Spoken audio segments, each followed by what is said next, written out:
নমস্কার বন্ধুরা, আমি সূর্য আগরওয়াল। আপনারা দেখছেন আপনাদের প্রিয় channel gardening is my passion Bengali version. বন্ধুরা, এলাচ গাছ, যেটা আমরা ছোট এলাচ বলি, এই এলাচ গাছ কিভাবে লাগাবেন আপনি এই পুরো ভিডিওটা দেখাবো। ছোট ছোট এলাচ যেগুলো আমরা বাজার থেকে কিনি, প্রায় 2000 টাকা কিলো বাজারে এলাচ বিক্রি হয়। আর এলাচের ভীষণ দাম। আপনারা যদি চান বাড়িতে খুব সহজেই এলাচ গাছ লাগিয়ে নিতে পারেন। এমনিতে এলাচ দিয়ে যে এলাচে আমরা বাড়িতে খাই, সেই এলাচের বীজ থেকেও চারা তৈরি করা যায়, কিন্তু সেই চারা তৈরি করা অত্যন্ত কঠিন। আর সেই সঙ্গে একটা চারা এলাচ থেকে তৈরি করে আপনারা যদি চারা লাগাতে চান, তাহলে ওখান থেকে বীজ পেতে পেতে এলাচ পেতে পেতে প্রায় 3 থেকে 4 বছর সময় লাগে। তার চেয়ে ভালো যদি আপনারা রেডি এলাচ গাছ পেয়ে যান, যেটা আমাদের সবচেয়ে বেশি এলাচে কেরালা, কর্ণাটকায়। সেই কেরালা বা কর্ণাটক থেকে যে এলাচ গাছগুলো আসে রেডি গাছ, প্রায় 5-6 ফুটের হাইটের। এই যে দেখুন গাছগুলো আছে এখানে, এই গাছগুলো আপনারা নার্সারি থেকে কিনতে পারবেন। এমন গাছ সিলেক্ট করবেন যেখানে এলাচ ধরে আছে। এই ধরুন দেখুন, আমি দেখাচ্ছি, মাটির নিচ থেকে এরকম দেখুন সাকার বেরোয়, আর এইখানে আপনার ক্যাপসুলের মতো মানে হাজার হাজার এলাচ ধরে। আমি এটাকে একটা ক্যাপসুলটাকে ভেঙে দেখাচ্ছি। এখানে দেখুন, মানে প্রায় এলাচ রেডি হয়ে গেছে। এটা জুন জুলাই থেকে হারভেস্ট করা শুরু হয়, আপ টু সেপ্টেম্বর অক্টোবর অবধি হারভেস্ট করা হয় এলাচ। আর এলাচটা খুব সুগন্ধিযুক্ত এলাচ। এটাকে ড্রাই করে একটা প্রসেসিং করে এলাচগুলো আমাদের বাজারে আসে। আপনারা যেখানে টেম্পারেচার মোটামুটি কম, 10 ডিগ্রি থেকে 35 ডিগ্রি টেম্পারেচার, আমাদের ওয়েস্ট বেঙ্গলের টেম্পারেচার খুব আইডিয়াল, যেটাতে আপনারা কিন্তু এলাচ গাছ লাগাতে পারেন।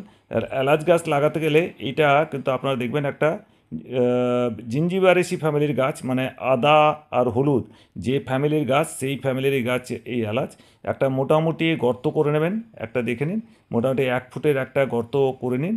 আর পুরো যেটা এই গাছটা এসেছে কেরালা থেকে, এই গাছটা দেখুন মোটামুটি হাইটের গাছ, এই কেরালা থেকে আনা হয়েছে। এই গাছ আমার কাছ থেকে দাম নিয়েছে নার্সারিতে 1000 টাকা। আপনারা বাজারে, পশ্চিমবাংলার বাজারে যে ছোট ছোট গাছগুলো পাওয়া যায়, সেগুলোতে কিন্তু এলাচ ধরে না। আপনাকে এলাচ ধরাতে গেলে যেটা আপনার কেরালা বা কর্ণাটক থেকে যে গাছগুলো আসে, বা সিকিম থেকে যে গাছগুলো আসে, সেরকম একটা গাছ সিলেক্ট করবেন। আর পুরো গাছটা কীভাবে বসাবেন দেখে নেন, রুট বল সমেত। এটা দেখুন লাল মাটি, রুট বল সমেত আপনারা বসিয়ে নেবেন। গাছটা বসানোর সময় একটু ভার্মি কম্পোস্ট দিয়ে নেবেন, একটু ভার্মি কম্পোস্ট দিয়ে এটা গাছটাকে বসিয়ে দেবেন। এটা হচ্ছে জিঞ্জিবারেসি ফ্যামিলির গাছ, মানে আদা জাতীয় গাছ। এটা খুব বেশি কেয়ার নেওয়ার কোনো দরকার পড়ে না। এটাতে কোনো ইনসেকটিসাইড, ফাঙ্গিসাইডও দেওয়ার কোনো প্রয়োজন পড়ে না, আর খুব সহজে হয়ে যাবে। এমন জায়গা সিলেক্ট করবেন যেখানে চারিধারে গাছপালা আছে, একটু গাছের হাওয়া যাতে থাকে, একটু গাছের ছায়া থাকে, আর টেম্পারেচার যাতে 10 থেকে 35 ডিগ্রি সেন্টিগ্রেডের মাঝখানে, মানে আমাদের ওয়েস্টবেঙ্গলে এই আইডিয়াল একটা জায়গা। আর যেখানে ভালো পরিমাণে মোটামুটি বৃষ্টিপাত হয়, যেখানে জলের যোগানটা ভালো, সেরকম জায়গায় কিন্তু এলাচ গাছটা লাগাবেন। এই এলাচ গাছ আমি আপনাকে দেখিয়ে দিচ্ছি এলাচ গাছটা লাগানোর পদ্ধতি। এই আমি দুটো গাছ কিনেছি, আর গাছটা যে স্ট্রেট হয়, দরকার পড়লে একটা বাতা দিয়ে একটা সাপোর্ট দিয়ে দেবেন। আর মোটামুটি দেখুন, একটা গাছ যেহেতু এটা বাইরে থেকে এসছে, একটু পাতাগুলো একটু পুরনো হয়ে গেছে। আপনারা চাইলে এই কিছুদিন পরে, মানে মোটামুটি ধরুন 1 মাস পর থেকে নিচের থেকে আবার নতুন করে পাতা বেরোনো শুরু হবে।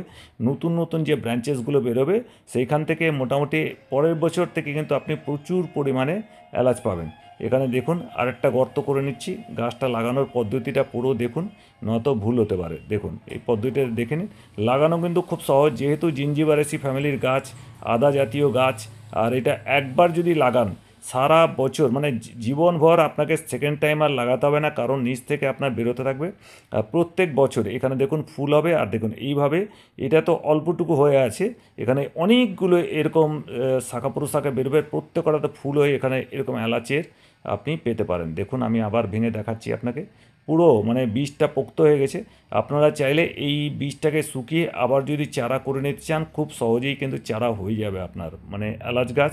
আপনারা যদি চান 25 লিটারের ড্রামে আপনারা ছাদেও লাগিয়ে নিতে পারেন, যেখানে অনেকগুলো গাছ আছে, তার মাঝখানে আপনারা এই এলাচ গাছটা বসিয়ে দিন। আর মোটামুটি জল রেগুলার যদি জল দেন, আর এই গাছটা যেহেতু একটু জঙ্গলি টাইপের গাছ, এটা খুব সহজেই কিন্তু গ্রো করে। শুধু একমাত্র টেম্পারেচার, যেখানে বেশি গরম নেই সেরকম একটা জায়গায়, বেশি রোদ পড়ে না এমন জায়গায় এটা গাছটাকে প্লেস করুন। আর একবার লাগালে আপনার এত গাছ হয়ে যাবে এখান থেকে।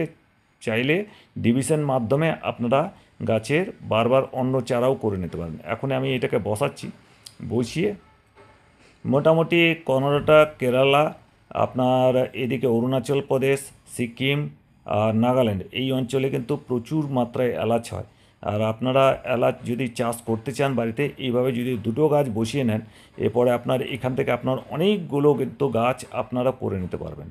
এলাচ গাছ লাগানো কিন্তু খুব সহজ, এর ফলও পাওয়া সহজ। একটু ড্রাইং প্রসেসটা দেখে নেবেন, প্রথমে বীজগুলোকে শুকিয়ে নিলে কিন্তু আপনি এলাচ পাবেন। এত এলাচ পাবেন একটা গাছ থেকে মোটামুটি প্রত্যেকবার 250 থেকে 300 গ্রাম এলাচ পাওয়া সম্ভব। এর মানে প্রচুর পরিমাণে কিন্তু এলাচ আপনারা করে নিতে পারেন। এই যে এলাচ গাছটা আমি দেখালাম, এরপর আমাদের পালা হচ্ছে জল দিয়ে নেওয়া। আর এখানে কোনো ইনসেকটিসাইড ফাঙ্গিসাইড লাগে না, কিন্তু চাইলে আপনারা মোটামুটি 3 মাস 6 মাসে একবার কোনো ইনসেকটিসাইড বা একবার কোনো ফাঙ্গিসাইড দিয়ে দিলে আর কোনো গাছের কেয়ারের দরকার পড়ে না। দেখুন বাঁদিকে স্ক্রিনে দেখতে পাচ্ছেন কত পরিমাণে এলাচ ধরে। সুতরাং আপনারা কিন্তু এলাচ গাছ চাইলে নার্সারি থেকে কিনে, যেটা জেনুইনলি কর্ণাটক বা কেরালা থেকে এসছে, এরকম একটা গাছে আপনারা লাগাবেন। এখন জল দেওয়ার পালা, জলটা আমি দেখিয়ে নিচ্ছি। আর এরপরে মোটামুটি দেখুন একটু জংলা যে এলাকায় লাগিয়েছি গাছটাকে। আর এই গাছটা লাগান, আপনার বাড়িতে কি এলাচ গাছ আছে হ্যাঁ বা নেই আপনি কমেন্টস বক্সে অবশ্যই জানাবেন। আর এই ভিডিওটা দেখার জন্য অনেক অনেক ধন্যবাদ। আপনারা যেখান থেকে পারছেন আপনারা জায়গাতে লিখবেন আপনারা কোন অঞ্চল থেকে ভিডিওটা দেখছেন, আর এলাচ গাছ আপনার কাছে আছে কিনা। আশা করি ভিডিওটা ভালো লেগেছে, ভালো লাগলে লাইক করুন, শেয়ার করুন। ধন্যবাদ।